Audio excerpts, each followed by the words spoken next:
پول دارم انقدر تو جیبم هست. خب ماشینش پرایده.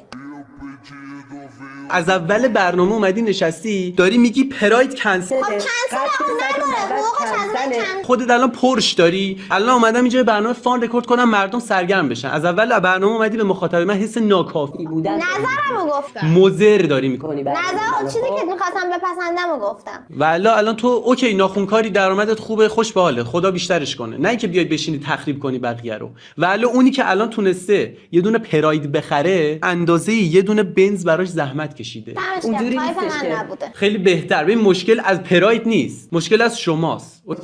شما لیاقت سوار شدن اون پراید رو نداری. خیلی لطف کردی پاشو در خروج از اون بره. خیلی لطف کردی پاشو به منم بزن. اومدم منت گذاشتم. خیلی مثلا 80 میلیون ماهی درآمدشه پول منم بزنی. تو که نمیخوای کسی کنسل کنی.